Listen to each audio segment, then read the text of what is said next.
Is your computer slower than it used to be? Or short on storage? Whether you're a gamer, a professional, or a typical browser, like me, you want high-speed performance and lots of space for all your stuff. Crucial.com has the answer. With easy-to-install memory and storage upgrades, your computer can be like new again, without the cost of replacing it. Visit Crucial.com today and use promo code CRUCIAL10, in all caps, to get 10% off your next order.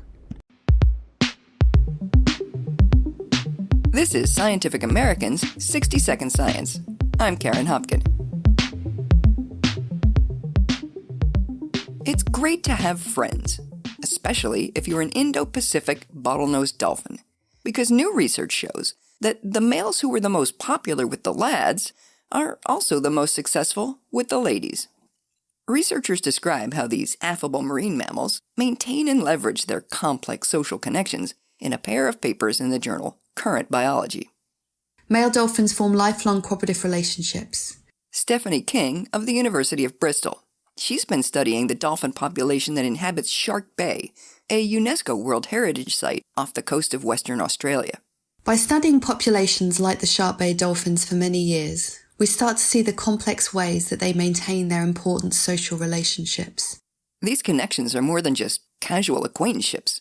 They're crucial for the dolphins to be able to fend off rivals and secure mates. When navigating their social world, it is those males that are more adept at building strong friendships that are ultimately more successful. So, what do these aquatic alliances look like? In Shark Bay, every male dolphin is embedded in a social network consisting of 4 to 14 males. Livia Gerber of the University of New South Wales, Sydney. These 4 to 14 males are also known as second-order alliances, and they are the core social unit of the male bottlenose dolphins in Shark Bay. This dolphin party consists of unrelated individuals of a similar age that remain together for decades.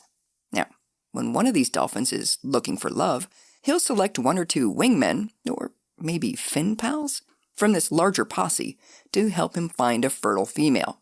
Well, it was previously known that males have to cooperate in order to sire offspring in Shark Bay. It wasn't known which male is the most successful one. Is it the male with the most experience? The one with the largest territory?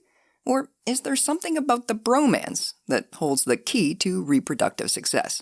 To answer this question, I therefore looked at the genetic profiles of more than 400 dolphins in Shark Bay and carried out paternity tests. Once she identified the daddies, she could determine what quality they shared.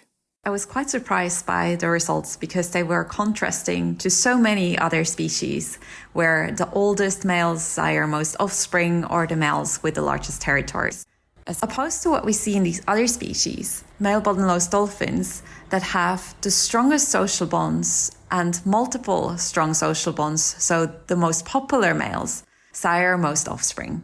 Gerber says that the males with more friends are likely more often invited to cruise for females, giving them more opportunities for cooperative canoodling. Okay, so dolphins do better on group dates. But how do they establish and maintain these critical friendships? Through physical contact, much like hugging or holding hands in humans. Or like grooming in other primates, like chimps or monkeys.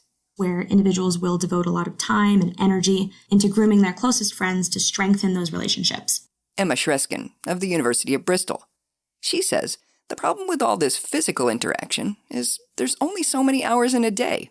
When group sizes become larger, this places a constraint on how much time is available for an individual to devote to grooming key social partners.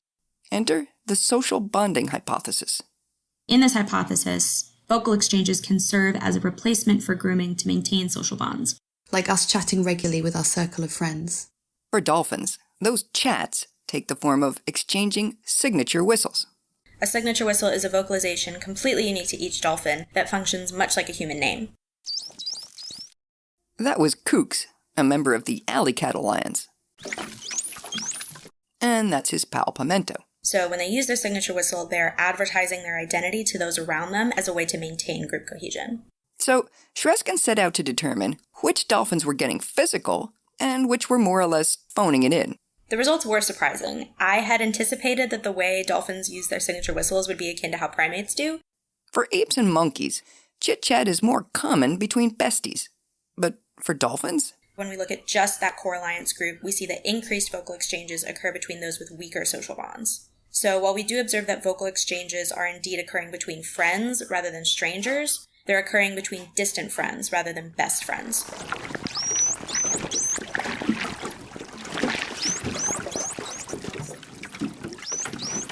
Like alley cats Spirit and Guppy, which Shreskin says kind of makes sense. I liken these results to living with a partner. So when you live with someone, you typically don't have to call or text them as much because much of your bonding occurs together in your home. But for friends who are more far-flung, you might be more apt to send a shout-out, rather than making the effort to get together to bump fists. Or fins. For Scientific American's 60 Second Science, I'm Karen Hopkin.